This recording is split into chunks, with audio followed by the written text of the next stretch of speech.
Good morning and welcome. This is Nigeria. This is Africa's finest breakfast show, The Break Nigeria. My name is Anthony Momodu. Welcome to today's show. I'm not alone. I've got Cynthia Agbon right here with me. Good morning and welcome. Is a beautiful Magic Monday, right? Yeah, Magic Monday. Yeah, I think you stole that word from me. Anyway, but it's good. It's the 30th day of the month of April 2018. And I must say the month is coming to an end. And I'm super excited. And welcome to Daybreak Show. Today promises to be super amazing. All right, we are hoping that the union of the North and South Korean leaders just a day earlier before talking about the month of April, which is known as April Fool's Month, is not a Fool's Day, and we're hoping that time will tell that. All right, it was also Labor Day weekend in China, as many people looked to get away to mark the Labor Day, but right here, this Monday, and our Monday maybe has to do with sheriff's return to the APC expectations. Our question was to be looking at the leaked WAEC paper scandal, and we'll be looking at getting the antidote and also appreciating Nigeria's military might and limits. It's another big, interesting discourse we're going to be having today. But before we get to that stage of the program, we'll be starting with our concerns for the day. And the first of our concern for the day, Buhari's meeting. Do you have any? I don't have any lofty expectation. So this is historic. There's one thing about the US is that they do not do things that they don't benefit. Especially when it has to do with Trump. Exactly. America first, he says. So don't expect too much. So I hope Buhari is also going to say Nigeria's first and not say we are lazy again. Exactly. But let's go to the next concern. It has to do with Obasanjo saying Abacha's fate twist will before Buhari after declaring it will not be easy on sitting Buhari and urging Nigerians to get their PVCs. Do you think he's wishing for intervention of nature, so to say? Intervention of nature. Yeah, because that was what happened when Abacha, the way Abacha left. I understand what you're driving towards, but I do not want to go towards that part. But one thing I do know that thank God he said Nigerians should go get their PVCs because it is not right now as we speak. If you ask me, I have not really seen anybody who can really right at this point, if we have to conduct an election right now and say okay, who will be able to unseat this president right now. I've not really seen any candidate yet, but is our hope and prayer that as time goes on, we begin to see those people that will come out and say, okay, yes, we are ready to take powers, from here. But until then, the best thing is go get your PVC, like the president has said. It's not going to be easy. It's really, really not going to be easy, and we hope that everything will go peacefully. All right, so whenever Obasanjo speaks, you have to read in between the lines, and so once he recalls the Abacha fate, then it looks like Mr. It's President not a good sign. has to be worried.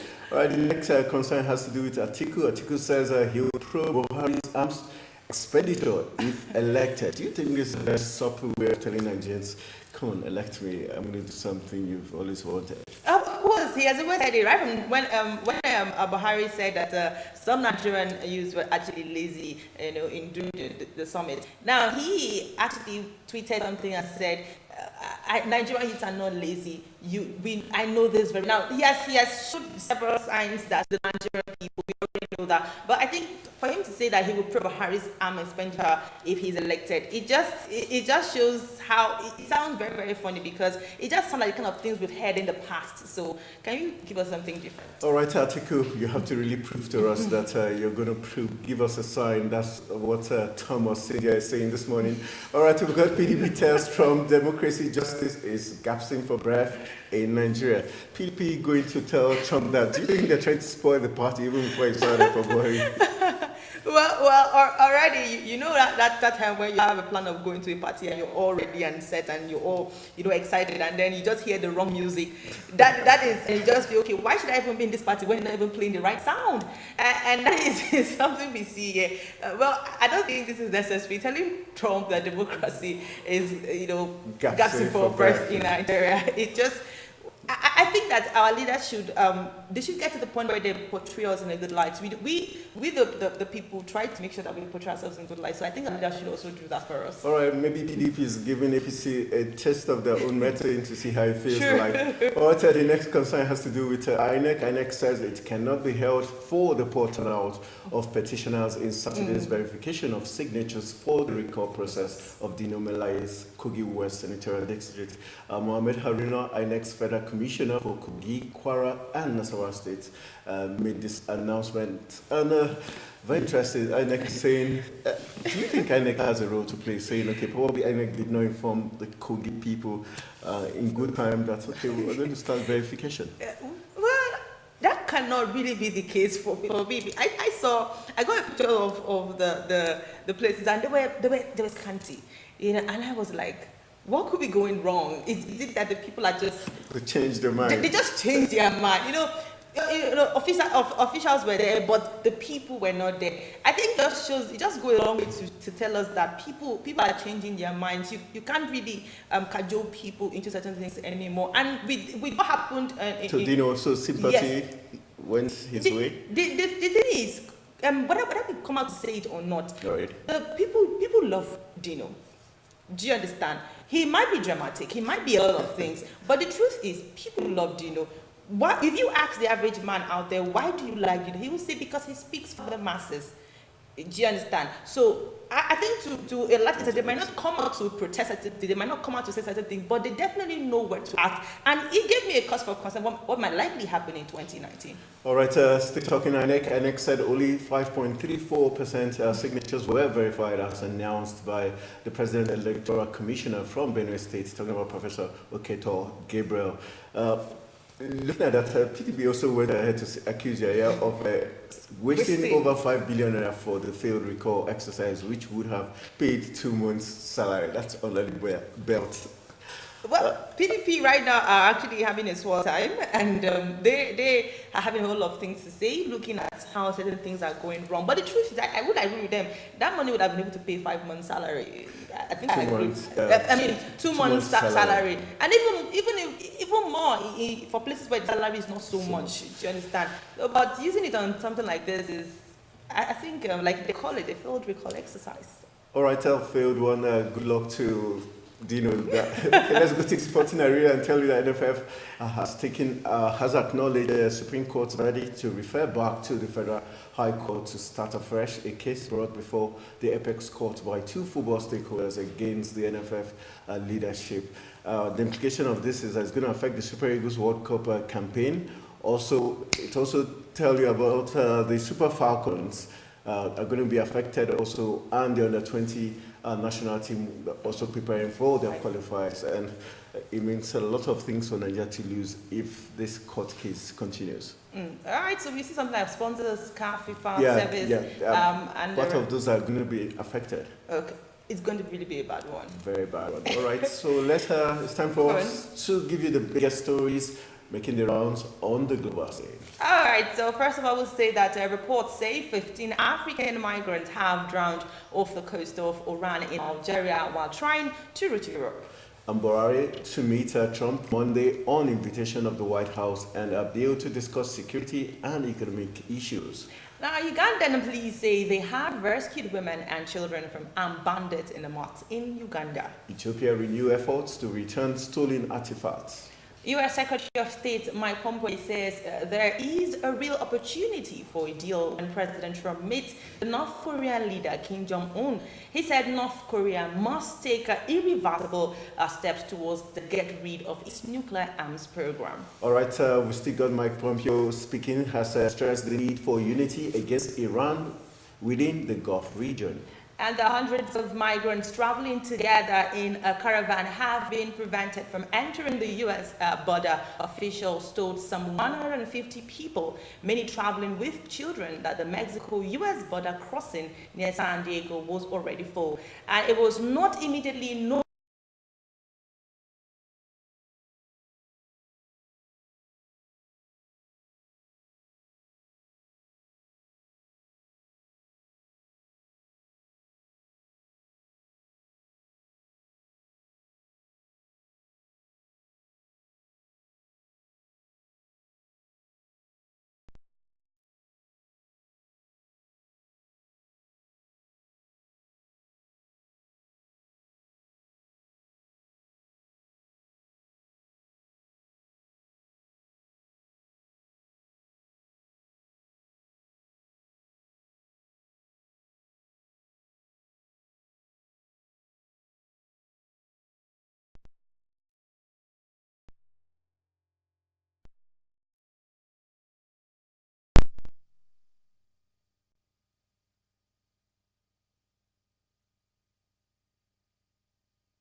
Sorry.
All right, welcome back from that quick break. It's still giving you the big stories making the rounds on the global scene, and Cynthia, you are taking us through. Yes, I was telling you that hundreds of migrants traveling together in a caravan have been prevented from entering the U.S.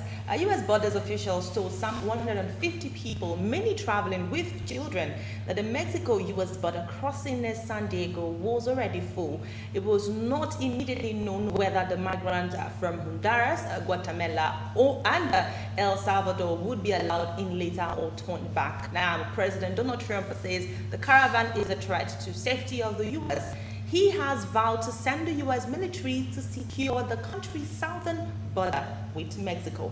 All right, let's take you to China and tell you that Chinese Foreign Minister Wang Yi is to visit North Korea this week after historic talks between the North and South last Friday. The trip comes amid a flurry of diplomatic activities following the landmark day on the peninsula. China is North Korea's only remaining economic ally, but this will be its highest level visit there is in years. North Korean leader Kim Jong-un is expected to meet U.S. President Donald Trump in the coming weeks. South Korea has already spoken to the leaders of U.S. and Japan.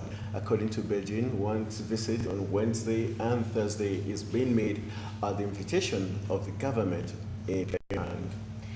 The Home Secretary Amber Rudd has resigned, saying she inadvertently misled MPs over targets for removing illegal immigrants.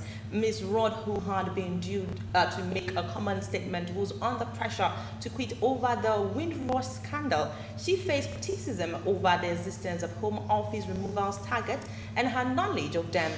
Shadow Home Secretary Diane Abbott, who had repeatedly urged Ms. said she had done the right thing. Ms. Abbott added that the architect of this crisis, Theresa May, must come before the Commons to explain whether she knew that Amber Rudd was misleading Parliament and the public last week.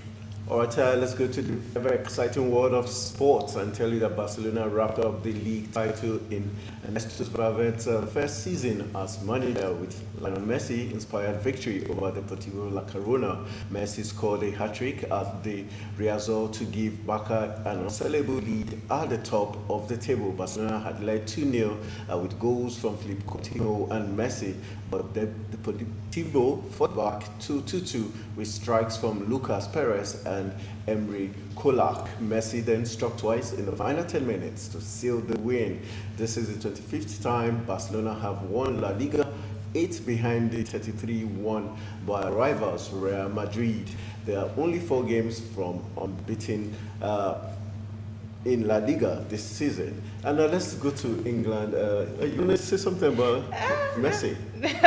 Okay, yeah, we know Messi is good. We can't argue that. Take it out. You can't take it out there.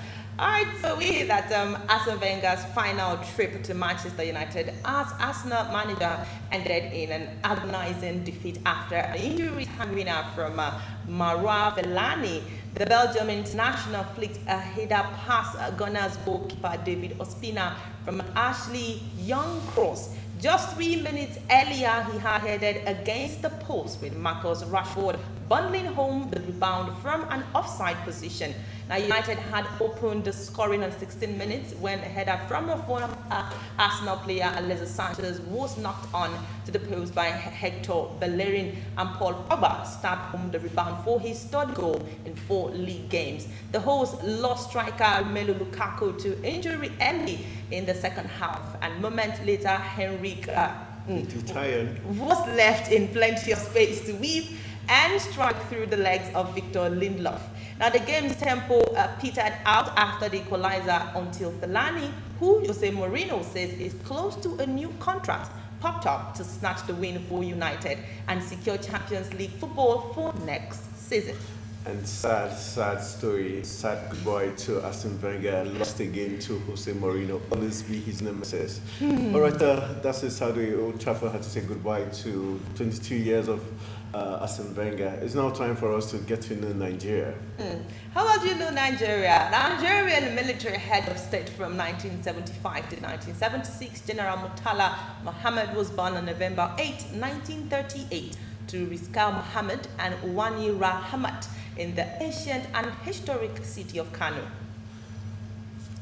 Schooled in Barewa College, Zaria in 1957, he trained in the British Sandhurst Royal Academy in the Joint Service College, England. In the short span of 201 days in office before he was assassinated, General Muhammad's dynamic administration gave his country a new sense of direction, duty, and patriotism. He is remembered for the creation of 19 states out of 12 carved out in 1967 and setting up a public complaint commission which gave priority to our personal and public lives. Indeed, he's a very historic man.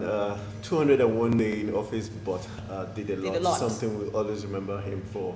And that's the kind of leadership we want in Nigeria. It's not how long, but how well. All right, let's get to know Africa. Let's tell you that in 2014, saw outbreak of Ebola virus in Africa. By May 2015, almost 27,000 reported, confirmed, probable, and suspected cases, with 11,000 deaths had been accounted for in Guinea, Liberia, and Sierra Leone. Now, more than 5,000 children were infected, with 16,000 children lost one or both parents on their primary caregiver. World Statistics Day. All right, this is a new one here in the mix. World Statistics Day. Good way for you to find out. All right, Okay. the theme we're looking at is a growing urbanization, and the world is experiencing an unprecedented transition from rural to urban living. In 1950, a third of the world's population lived in cities. In 2000, nearly half were city dwellers, and in 2050, more than two-thirds of the world's population is projected to be living in urban areas. Now you know, and we got what you call the nation's far. Nation's Now far. we're looking at Croatia is our focus today. In Group D, with Nigeria at forthcoming FIFA 2018 World Cup in Russia. Now, Croatia, officially the Republic of Croatia, is a sovereign state between Central Europe, Southeast Europe, and the Mediterranean. Its capital city is Zagreb, which forms one of the country's primary subdivisions, along with its 20 countries. Croatia covers 56,594 square kilometers and has diverse, mostly continental and Mediterranean climates. On 25 June 1991, Croatia declared independence, which came wholly into effect on 8 October of the same year. Now, the Croatian War of Independence was fought successfully during the 4 years following the declaration. There are more than 400,000 active sports people in Croatia. Out of that number, 277,000 are members of sports associations and nearly 4,000 are members of chess and contact bridge associations. Association football is the most popular sport. The Croatian Football Federation, with more than 118,000 registered players, is the largest sporting association in the country. Now, the PRVA HNL Football League attracts the highest average attendance of any professional sports league in the country. All right, the president Kolinda Grabar-Kitarovic. and the currency. Croatian Kuna. And then we've got the prime minister. Andrej Plenković. All right, I got that right. Yeah, points of interest in case you go to Croatia. It's Plenković Lakes National Park. Okay, now you've got two new entrants into the big Nigeria.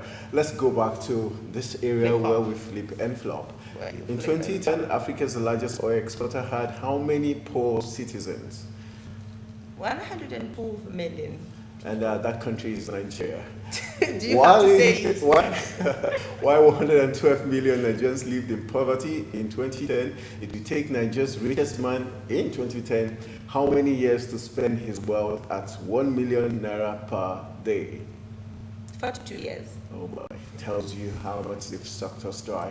All right, in 2015, the Gender Inequality Index ranks Nigeria at dash out of 145 countries.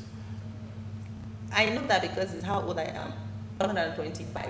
All right, Nigeria being ranked 125 out of 145 countries in terms of gender inequality. It's All my right? turn. It's my turn. What percentage of Nigeria's labor force in rural areas are women? We've got 60%. Are you sure? Positive. Okay.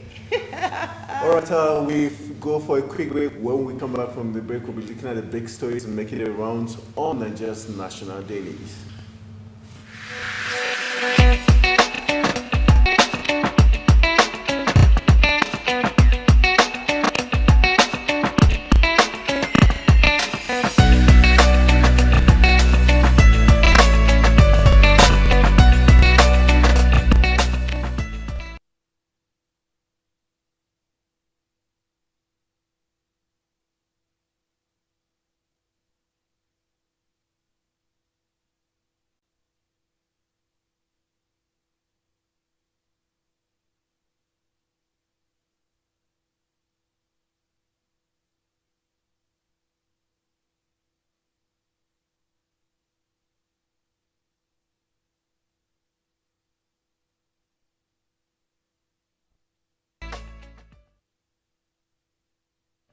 Position. Here's Cuadrado. Perisic out to meet him. Flick to the edge of the box. Matuidi. Here's Douglas Costa. Oh, it's the breakthrough. It's Douglas Costa. 13 minutes in. Juventus in front. Well, he's been on some form. Ball drops to him from a very tight position, and Danovic doesn't even react. It struck so sweetly. And there they are, the two right wingers linking up. Matuidi puts the slightest header on it, just to usher it backwards, put into the path of Costa. But from this position, and Danovic is to the rescue. Only the lead up to this match, Matteo. Luciano Spalletti said Inter cannot hide from Juventus. Well, less so now, down a goal to nil at home. And Allegri, for all the criticism that he's taken in a few games where he was way too defensive, way too conservative, especially last week against Napoli when Juve were just not able to bring the ball out of their own half. Now he's really showing a different approach, away to the Giuseppe Meazza. Paulo Valetti saw something, and this is bad news for Inter. Matias Vecino will see red. A string. Hold true if Gonzalo Higuain grabs one. Cancelo sitting edge of the six. It's Mauro Icardi. First sign of goal from the Inter captain, and he's leveled it for the Nerazzurri. Inter 1, Juventus 1. That's the service he was craving. And who else but the number 9? Goal number 27 on the campaign. It's his 8th goal against Juventus. Anytime Inter need a goal against the old lady, it's always Icardi. Even as a teenager with Sampdoria, always seems to be able to terrorize Gigi Buffon perfectly on. Perisic trying to pass Cuadrado. Cuadrado going to ground, still a chance for Perisic into the area. Perisic squeezes it in! They've done it! And it's in! It's an own goal! Pizzarri knocked it in! And Inter are in front! Is that the dagger to Juve Scudetto chances? Inter 2, Juventus 1. It's the hustle from Perisic. Goes to the ground along with Cuadrado, but he's quickly back up on his feet. This was the missing ingredient from the first half. Those wine men finally able to get into good positions in the final third. Candreva was the intended target, and it just somehow was able to squeeze its way through into the 6-yard box. Towards out for Cuadrado. Dybala. How Dybala for Cuadrado on his right. Cuadrado squared in, and he found the back of the net. He's leveled it for Juve. 87th minute. Cuadrado brings the old lady right back in.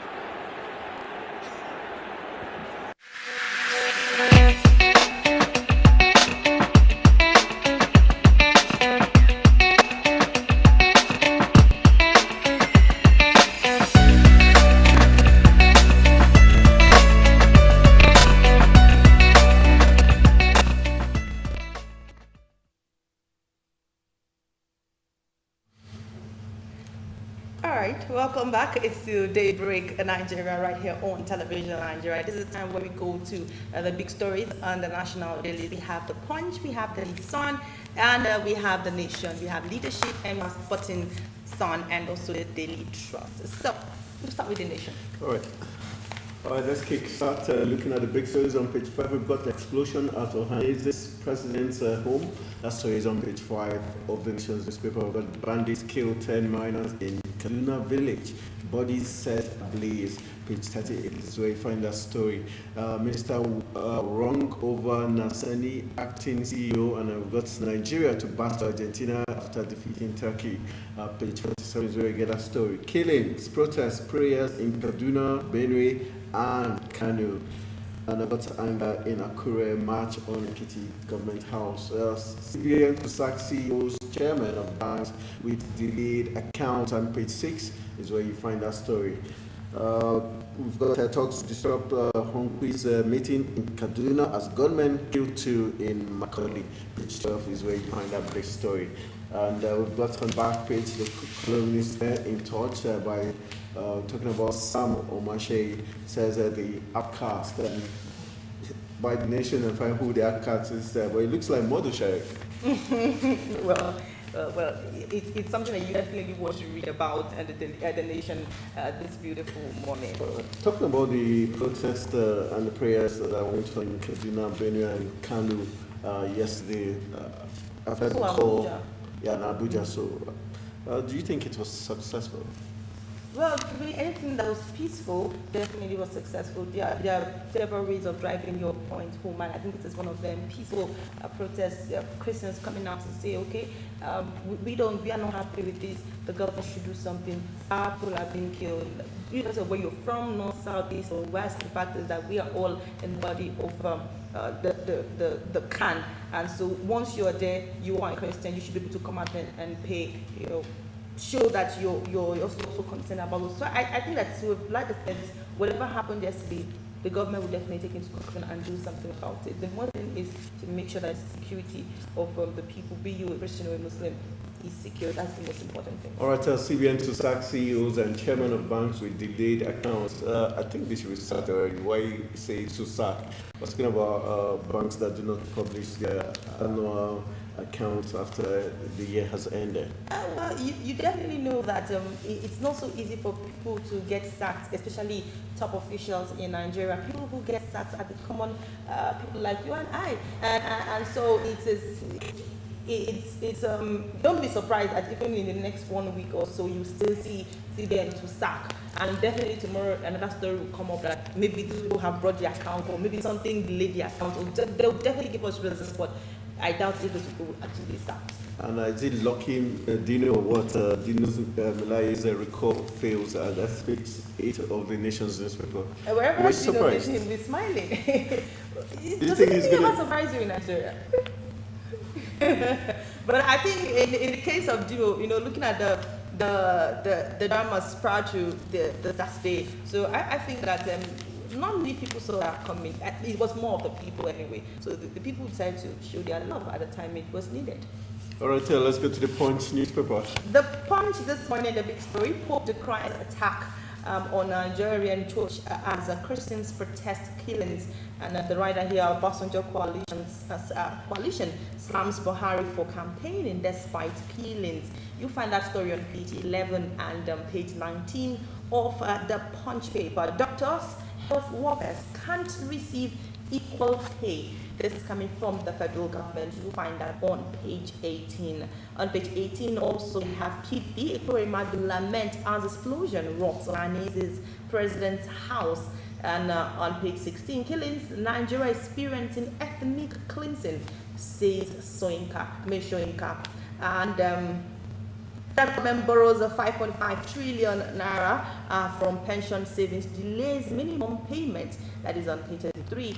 And we have the picture stories. We have pictures of the Christian protesting in Abuja and Ondo, Benue, Badon, and other parts of the country. And Boko Haram faction seizes Borno, Yobe towns, tax residents. This is a report on you find on page 13. And presidency upbeat as Buhari meets Trump today. You find that on page 24. A whole lot of interesting stories that you want to find out and read. And there's something on page 59 you definitely want to see is a Joshua fight will definitely happen. This is a Wilder speaking. All right, so get yourself a copy of the Punch this morning and get to see the big, interesting stories. Do you think that the Pope, let's talk about Obasanjo first of all, slamming Buhari for campaigning despite the killings, do you think that the president is even listening to any of all of this? Well, we know that the Pope is well respected globally, and other world leaders do listen to the Pope whenever he speaks. And as I think morally, or looking at the status of Mr. President, he should be able to listen to the Pope. If not take everything the Pope has said, but the fact that the Pope has made comments, it shows that the Christian side of the religious divide is not happy with what's happening, and he should do more to show that he really he cares about what's happening and take measures so as to make the international community also see that yes, he's being responsible or responsive to the attacks on the Christians. If not, it might begin to take a different turn, and that might not be too good for our international relations. All right, Warren Sheinga has come out to say that Nigeria is experiencing ethnic cleansing, talking about the killing that have been going on. What is he trying to say? It's as straight as he has said it, ethnic cleansing. And if you know what happened in 1994 in Rwanda, everybody knows how it started. It started like a joke, radio, all personalities kept saying hate speech, and before you knew it, it spread, and before you knew it was the whole country involved in it, and international body had to come into the picture to try to quell that situation. And in Nigeria, it's technically, that's what you say is happening, because if you notice the attacks are on Christian-dominated areas and churches specifically, and the killings are continuous without the government coming to the help of the citizens. And so, all right, so lastly, another $202 million belonging to the NRA missing, says Reps panel. That's on page 24 of the Punch. The Reps and NIA have not been fair to Nigerians. They've been playing politics with us. I remember the Buhari that followed the appointment of the new DG, how they said he was a Chadian, he failed various professional exams and all that. And at that point, it was said that 2 weeks before he took charge, certain amount of money was missing, and it was in hard currency. Now again, they're going back to the same thing. So, and no investigation was done, or even if there was an investigation, they didn't come out and say, okay, we have cleared him of any wrongdoing. And with this again, it tells you that this country is, we need serious help. We do need serious help, I agree. All right, let's go to the leadership newspaper. We've got ahead of May Day, Labour declares poor working conditions. 32 states fail to provide life insurance for workers. And on page 5 is where you get that big story on the leadership. We've got second Niger bridge to GOP, additional 210 billion naira. That's the big story, and it's on page 5. Why I am the best candidate for APC National Secretary, Mustafa speaks, on page 4. We've got Nigeria didn't get deserved support from Obama, says the federal government. And also we've got Senator Dino Melaye survives recall, and page 6 is where you find that very big story.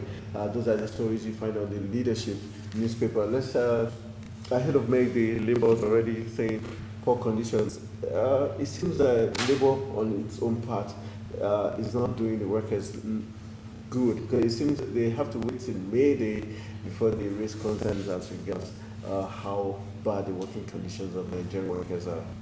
Well, I would say that there are so many things, talking about the situation of working condition in Nigeria. There's so many things that are actually not right. Poor working condition is one of them. But it just feels like, okay, I think the reason why they are bringing up, I may not be in their minds, okay, but I think that the reason why they are bringing this up is because, okay, fine, all of our, for a long time, 1st of May is called Workers' Day, and it actually, different events to mark this Workers' Day is at least getting to say things that are going on in the sector. So it's just a time for them. It's just a time to say, okay, yes, among the many things that are going on with us, this is one of it. Poor working condition. There might be a lot, okay, but let's have a poor working condition. If the way you're working is not fit, if you don't have the right equipment, you don't have so many things, then how can you then be able to function well? Right, for Labour, the new minimum wage, which they've mentioned, 6,500. But we have the UCL, the Labour Union, also one other faction, is saying they're asking for 96,000. Do you think this divide is going to cause some bit of give the federal government some urge to say, hey, you guys are united, you do not know what you want, so of course, go with our own price? Of course, the federal government might come and say, okay, you guys should go home and do your homework. When you guys agree on a particular amount, you can come back to us. And you know how that can be. By the time you say you come back to us, it might take almost a year. For you to have the opportunity to come back and make present your matter up again. So I think that they should just leave the 96. 96 is a good amount, but I think they should fight for the 66,500, which they're not even certain is going to be met yet. But they should fight for the 66, and let the other party, be able to see reasons why 96 is it's step-by-step increments, little by little, and you get to 96. All right, the last big story on page 4 says the federal government is saying that Nigeria did not get the deserved support from Obama. Ahead of the meeting between Trump and Buhari today, do you think this is going to come into focus, the fact that the U.S. did not back Nigeria as much as it should? Well, I would say that it would be nice if that is not brought up during the discussion with President Trump. It would be nice, in my opinion, which it's not like I'm imposing on anybody, but it would be nice to bring up issues like, the Obama administration was not fair to Nigeria, or with the Nigerian leaders, which we had then was Jonathan, and the rest of them. But I think it should focus on talking about economic issues, security, just talking about things that can be able to benefit the U.S. and also benefit Nigeria. That is just what I would suggest should. But going to talk about the Obama administration was not fair to Nigeria, I think it's not really necessary, because you and I know the relationship between Donald Trump and Obama. Okay, so it is not going to be fair talking about that when you're having a meeting with President Trump. So I think it's really not necessary. Focus on the thing ahead. Go make whatever business deal you want to seal. Whatever will benefit your country, that is why you are there. Well, tell us, go with the Daily Sun. All right, the Daily Sun this morning, part hustle, tears, code of conduct, bureau, apart. You'll find that story on page 42 of the Daily Sun. And the Sun World Cup seminar holds in Rivers. So as Christians protest killings, Khan tells Buhari to forget 2019. Pope deeply worried as Christian body criticizes government. You find that on page 6 and page 11. Outrage as home of Wodo Ohaneze bonds is bombed. That is 5 and 39. The page to find that story. It won't be deterred, says Pan-Igbo Group's president. Terrorism, Obama failed us. Talking about the presidency, that is on page 9. Kalu condemns Abia Cross River communal clash campaigns for Buhari in China. That is on page 10 of the Daily Sun. And of course, we see a picture story of the chairman of Christian Association of Nigeria, North Central, Reverend Dr. Israel Akanji, leading members of the First Baptist Church to protest the killings of Christians in Abuja yesterday. And we also have a report that Bauchi, Imo, Ikiti, 14 others broke, says in that report. That is on page 2. You want to find out what that broke means, get a copy of the Daily Sun. And also behind we have Headsmen and the rest of us. And just get to read that and you see something interesting right there. So part hustle tells the code of conduct bureau apart. What does this tell us? Well, infighting, and at this point in time, they only can solve or resolve that issue there, and we're counting also on the presidency to be able to do the needful.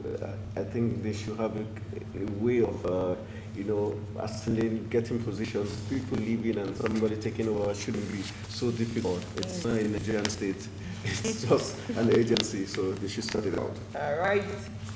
But let's go to the Sporting Sun. We've got the big stories there. Injured in the on-the-go scan. We've got Fellaini Spurs, Wenger show.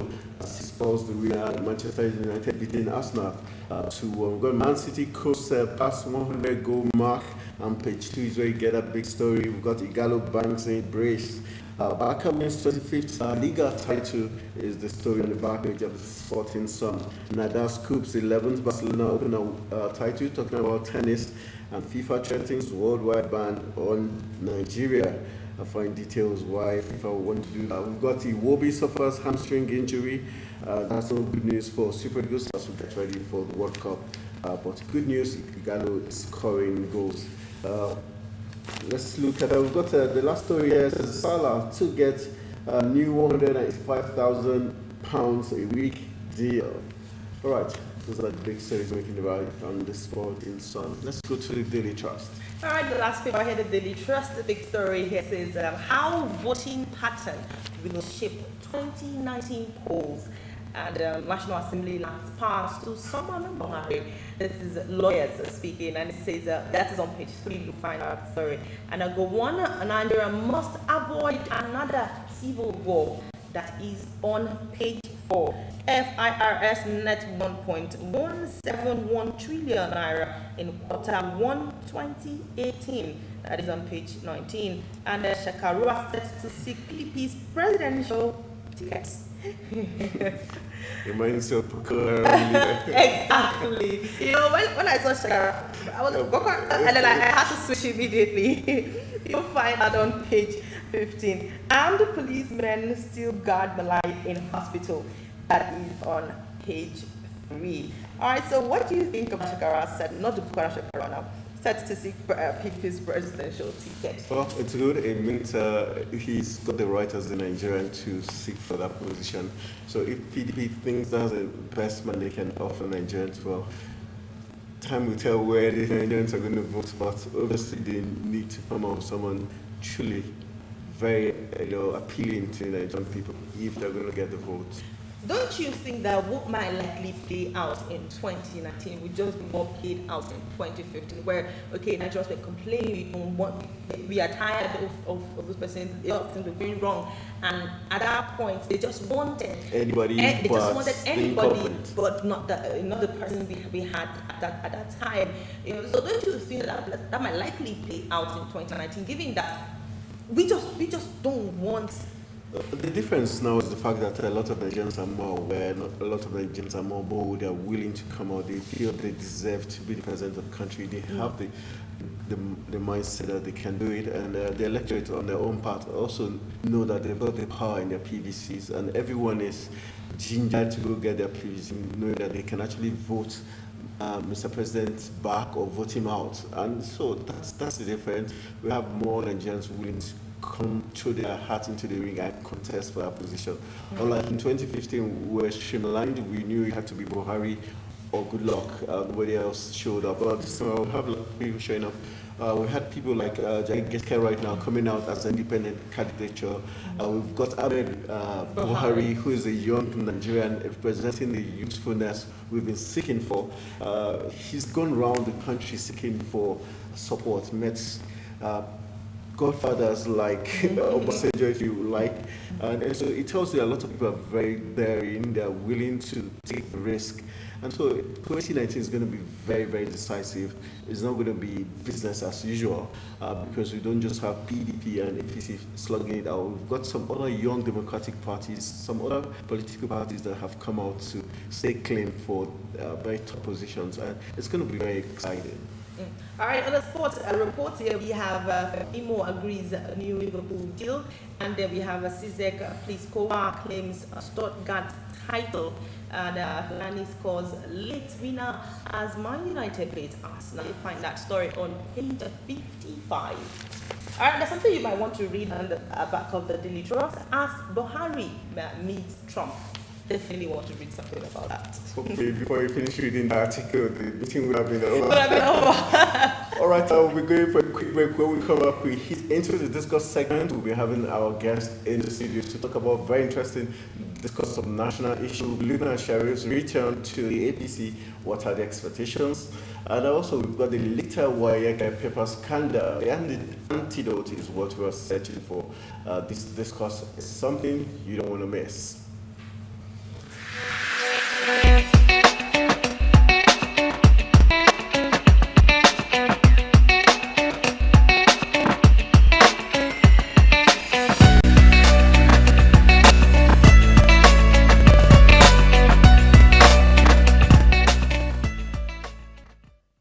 Information remains the bedrock in every stage of development. It develops both the human mind and the society at large. Television Nigerian is here to avail you with that information you need for all-round development through its mind-blowing programs such as news, talk shows, health and safety, governance and politics, sport, entertainment, kids, documentaries, finance, global happenings. Human disposition from childhood to adulthood. It's a manifestation of what you see, what you hear, and say. Tune in and stay tuned to TVN, Television Nigeria. Broadcast beyond boundaries.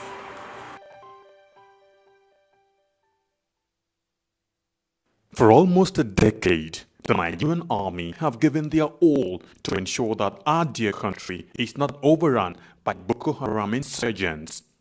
Some have in the process paid the ultimate price, while many will forever live with indelible scars occasioned by their determination to protect the country, no matter the hurdle. Despite these, they have remained resolute and undaunted, and today, all territories the insurgents want to control of have been recaptured and normalcy restored.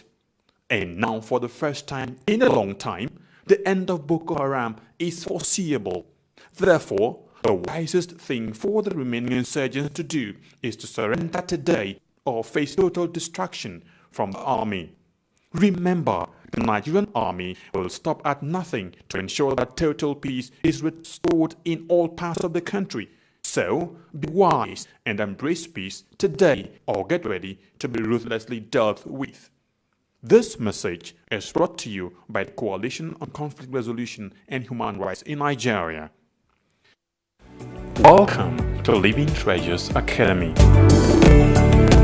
Enjoy a conducive and serene learning environment. Qualified and experienced teachers. Equipped computer laboratory and library. Secured atmosphere. Extracurricular activities. An all-embracing curriculum for total development of the child. Comprehensive education for leadership. Join us today from crèche to secondary levels.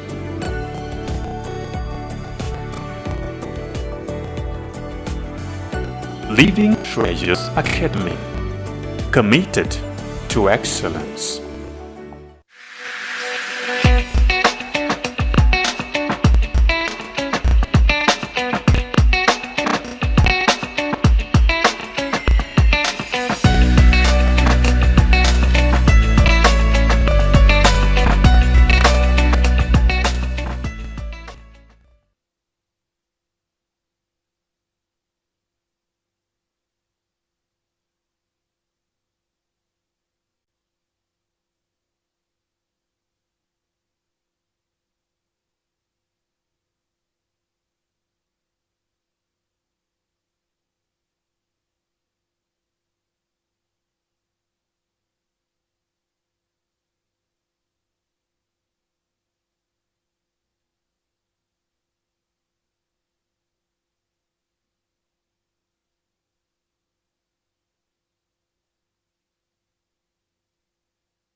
All right, welcome back. If you're joining us, you missed the first half of the deal. It's a Daybreak Nigeria on television. Nigeria, my name is Anthony Momodu, and I still have my co-host here, Cynthia Bo. It's now time for us to look into the big picture, and our discourse right now is Sherry's return to the APC.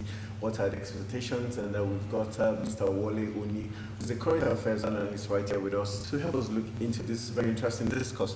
Good morning. Nice to have you join us. Thank you.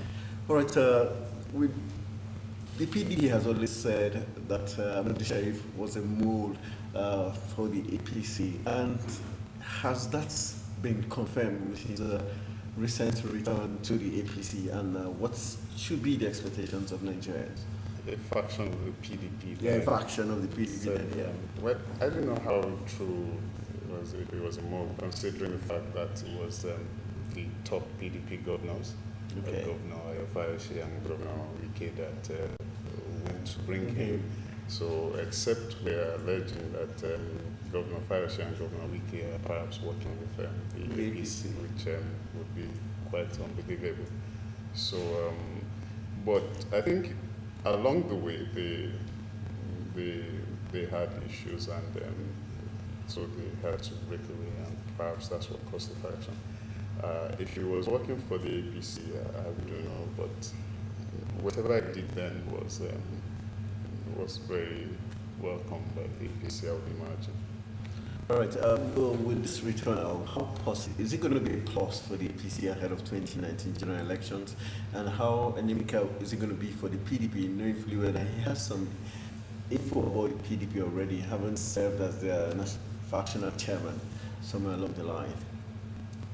So I do think we have to look at it first and foremost in context of Borno State, where he perhaps seems to wield the most influence. So is it going to be, is it actually welcome in the APC in Borno State? I would doubt that, you see, because I know he, former Governor Sheriff, and the current governor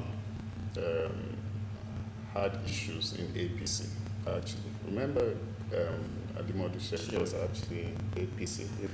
I mean, it's been here and there anyway, but not too long ago, before the 2015 elections, he was actually in APC. He was with them with the old formation period and everything.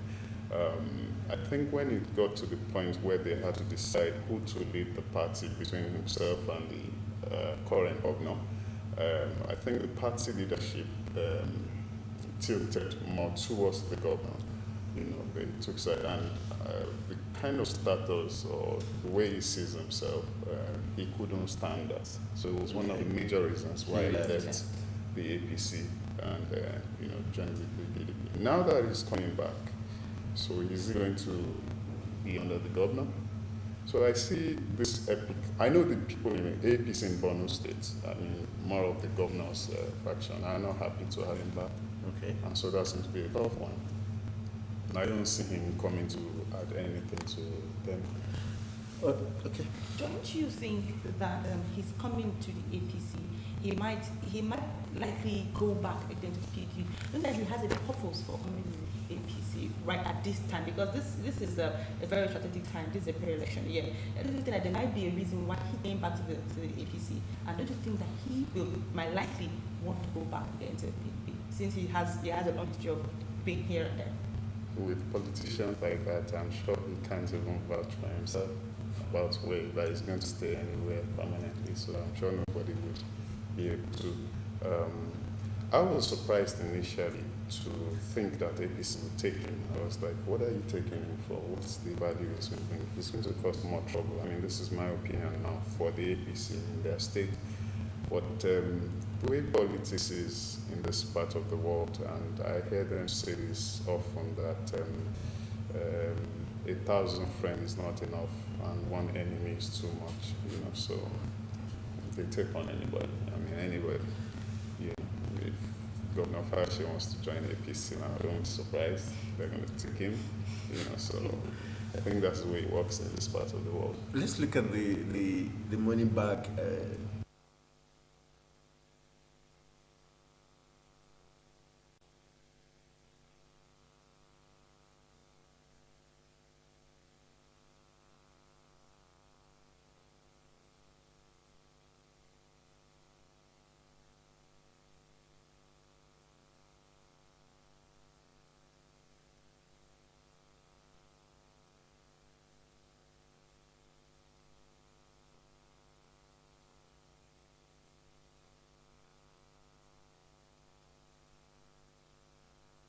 Sometimes it's better to have your enemy on the other side. Enemy quote, and know that that side is on the opposite side. And to have someone who appears to be a friend within, it can cause more problems for you. So they probably might be relieved now to have him there. As for the APC, like I said, a politician told me that one friend, not 1,000 friends, not enough. So, I mean, they would look at and I heard he's got money. I'm hearing it from you again. So and you need money in politics. So, but you see, by the time you weigh the money he's bringing, Okay. plus, well, he's not the kind of person that goes somewhere and sits Wants to be on quietly. the floor. And he's not Okay. So, in the process of him wanting to be who he is, what is it going to destroy or disrupt? For him to fit in. To fit in. What is the cost of that compared to the money he's bringing? I'm sure APC will be able to analyze that, or we'll see in a few minutes. Yeah, which makes me want to ask, don't you think this is a very wrong time for the APC to have accepted it, knowing that already they are having their own in-house, will I say, problems, their own in-house divide, and then bringing someone that definitely doesn't really have a very, very good omen. Don't you think this is a very wrong time for the APC? Because this is not a very right decision they have made. Just to add to what she's saying, on the opposite, don't you think probably it's a very strategic time also, knowing that they're trying to plan the convention, trying to get a new APC chairman, Sure. Shomali is in the forefront, being already anointed by Mr. President and certain persons. Do you think that Mordechai, like you said, he likes being the relevant person wherever he goes? Don't you think that might bring some issues for Shomali's bid to become APC chairman? I don't know. I don't see the connection in that. But another dimension we have to look at is this. He's not coming alone. Okay.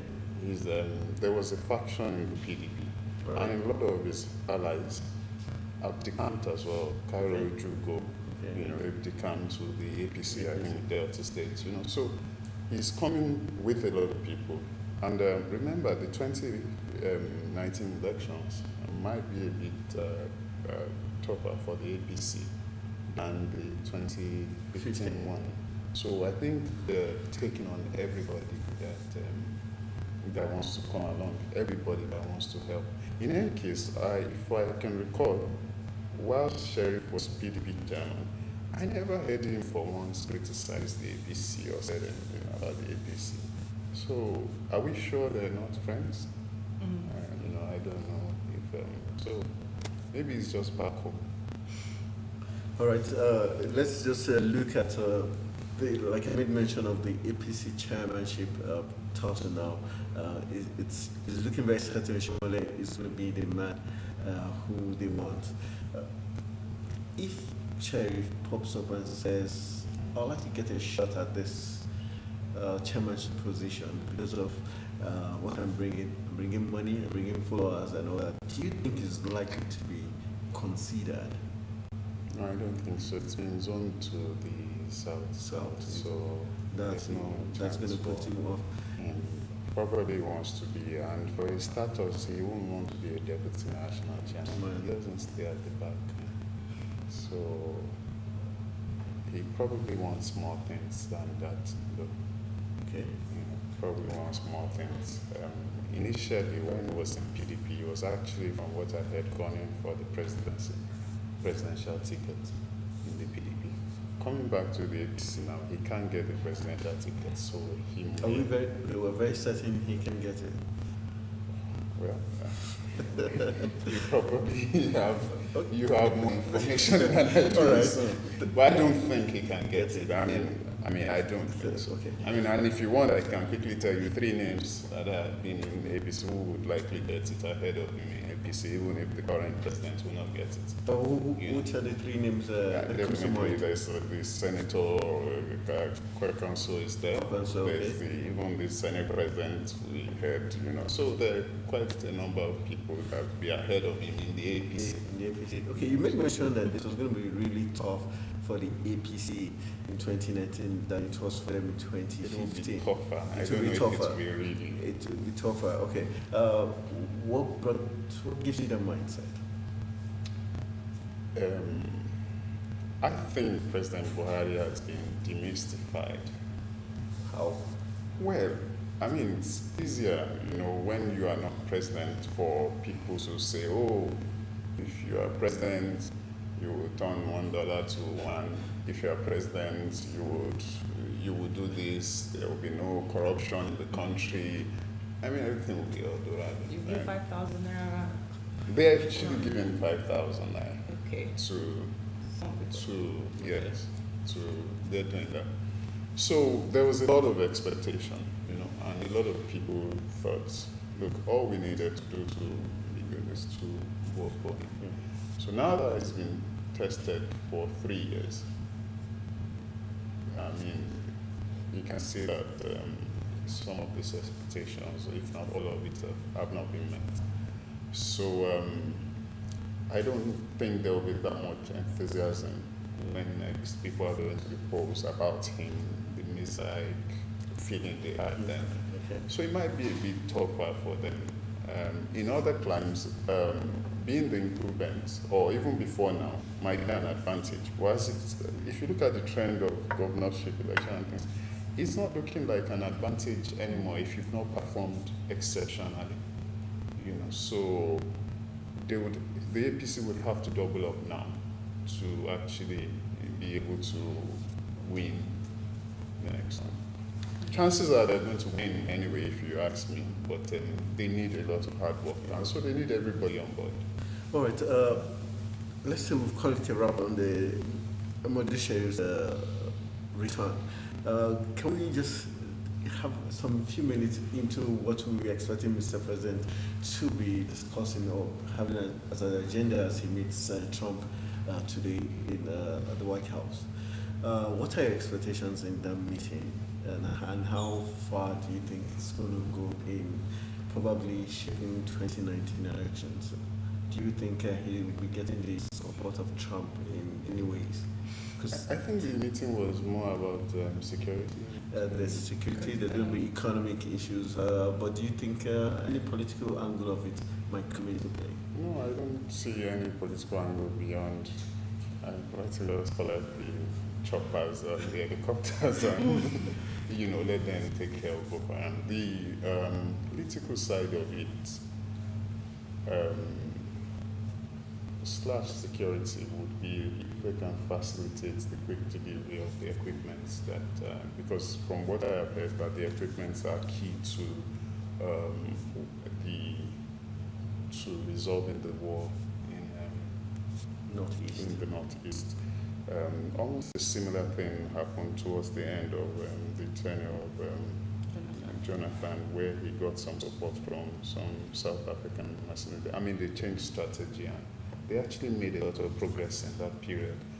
So let's hope by the time this is facilitated, they make some progress against Boko Haram, perhaps. It might help them at the polls, I don't know. So we could say probably it was because the president was in know of this likely meeting. That was why he quickly, without the approval of the National Assembly, wired that huge 496 million to the U.S. government, so that he could have the face to face Trump and probably seek for more support. Well, I don't have all the full details about that, but from the statement released by the presidency, they said there was some form of urgency in that they had to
welcome back. I sincere apologies for that break there. We are back now, and of course, we're talking about Sherry's return to EPC expectations, and also we have Mr. Awole Oni, who is a current affairs analyst. All right, welcome. All right, wrapping up our conversation for you, how would you assess the whole drama and the final return for you personally as a Nigerian and political analyst? What are your final expectations for Sharif and the political parties in general, especially the issue of cross-carpeting? Well, let us come to stay as I think with the current crop of politicians we have, I don't think they see any qualms in moving here and there. And it's up to Nigerians to reward, if they think it's important, to reward politicians perhaps who have stayed put in where they've been, or there have been a couple of them who've been in one place all the while. But the current ADC chairman, Don has been in ANPP all throughout since this republic started. So there are a few of them like that who still vote, and there are a lot of them who've been there and there. So it's up to Nigerians if they believe that politicians who stay in one place, they can reward them also. But for the APC that agreed to even take back Sheriff, who was on the other side of the divide, what does that tell us about the credibility of the APC themselves? Taking someone who you felt his hands were soiled, who was a opposition party leadership, and suddenly turns over and comes to you, was it impossible for him to have said, no, we do not want you, stay put, we have all we need already? They all take people from everywhere. Tommy came in, APC, one of their top shots, left and went to PDP. They saw there's no difference really.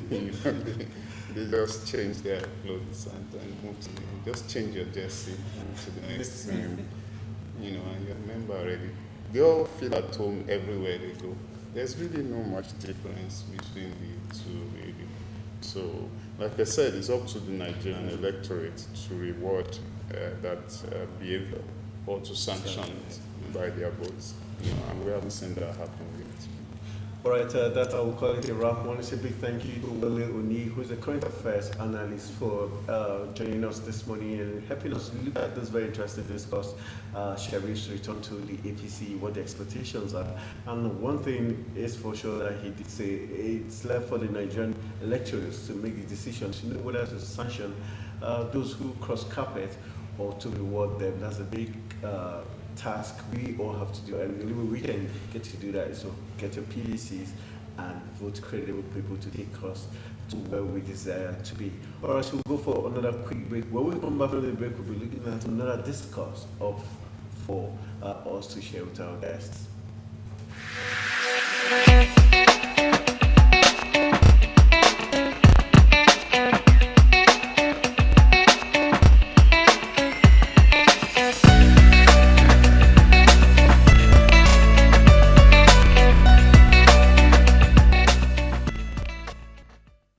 Information remains the bedrock in every stage of development.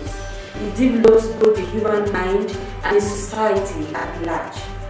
Television Nigerian is here to avail you with that information you need for all-round development through its mind-blowing programs such as news, talk shows, health and safety, governance and politics, sport, entertainment, kids, documentaries, finance, global happenings, human disposition from childhood to adulthood.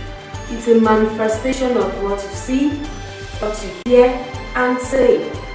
Tune in and stay tuned to TVN, Television Nigeria, broadcast beyond boundaries.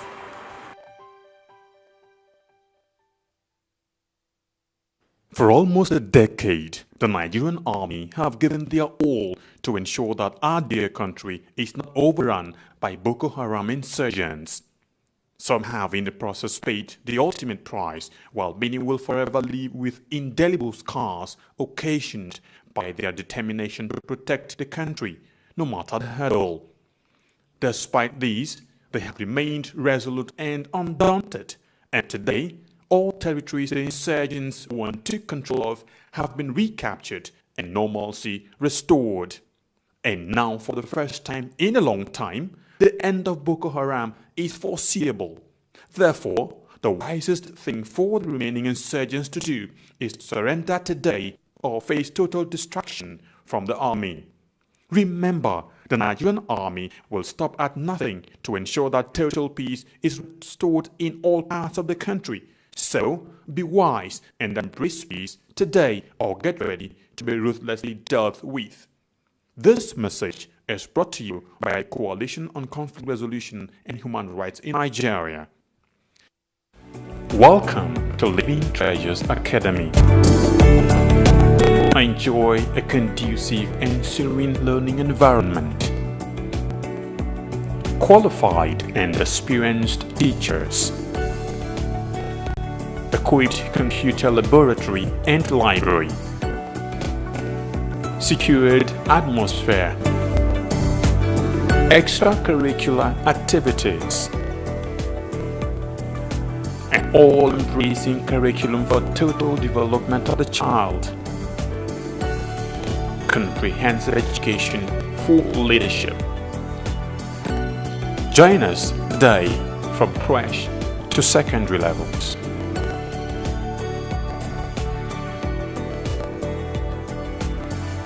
Living Treasures Academy, committed to excellence.